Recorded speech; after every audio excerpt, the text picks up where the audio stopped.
भवतु सब मंगल. कथा दुधाची खीर पांढरी म्हणजे मऊ की वाकडी. एका शहरात दोन अतिशय गरीब मुले राहत होती. त्यापैकी एक जन्मापासून आंधळा होता, दुसरा नेहमी त्याला मदत करत असे. दोघेही शहरात व आसपासच्या भागात दारोदार भिक्षा मागून आपला उदरनिर्वाह करीत असत. भिक्षा मागण्यासाठी ते दोघेही बरोबरच हिंडत असत. एके दिवशी तो आंधळा मुलगा आजारी पडला. दुसरा मुलगा त्याला म्हणाला, आज तू इथेच थांब, विश्रांती घे. मी एकटाच गावात जाऊन भिक्षा मागून आणतो, त्यातून तू पण घे. आणि तो भिक्षेसाठी गावात गेला.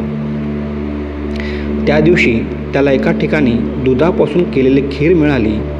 त्याने त्यापूर्वी अशी स्वादिष्ट खीर कधीच खाल्लेली नव्हती, त्यामुळे त्याने ती आनंदाने व आवडीने खाल्ली.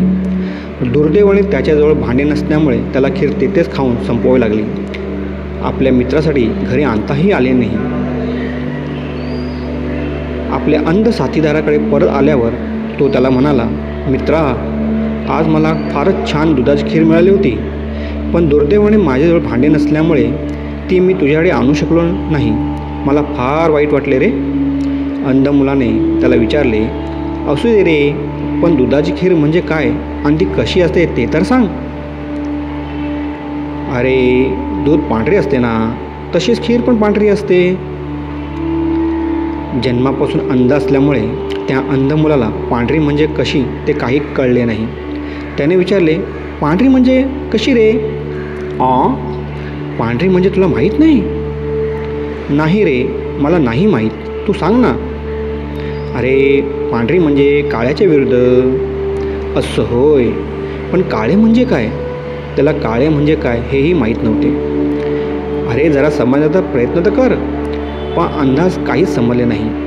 मित्राने त्याला समजवण्याच्या प्रयत्नात थोडे इकडे तिकडे बघितले, तेव्हा त्याला एक बगळा दिसला. त्याने त्या बगळ्याला पकडून त्यास आपल्या मित्राकडे आणले व तो त्याला म्हणाला, हे बघ, पांढरे म्हणजे या पक्ष्यासारखे. डोळे नसल्यामुळे त्या अंध मुलाने बगळ्याला जवळ घेऊन चाचपले व तो म्हणाला, हो हो, मला आता कळले पांढरे म्हणजे काय ते. पांढरे म्हणजे मुलायम, मऊ मऊ. नाही नाही, पांढरे म्हणजे मऊ नाही. पांढरे असण्याचा मऊपणाशी काहीही संबंध नाही. पांढरे म्हणजे पांढरे. अरे, जरा समजावून घेण्याचा प्रयत्न तर कर. अरे, पण तू तर मला सांगेलच की पांढरे म्हणजे ती या बगळ्यासारखे म्हणून. मी त्या पक्षाला हात लावून बघितला तेव्हा तो तर मला मऊ वाटला. म्हणजे दुधाची खीर मऊ नाही का? पांढरे म्हणजे मऊच. नाही बाबा, तुला समजलं नाही, परत प्रयत्न कर.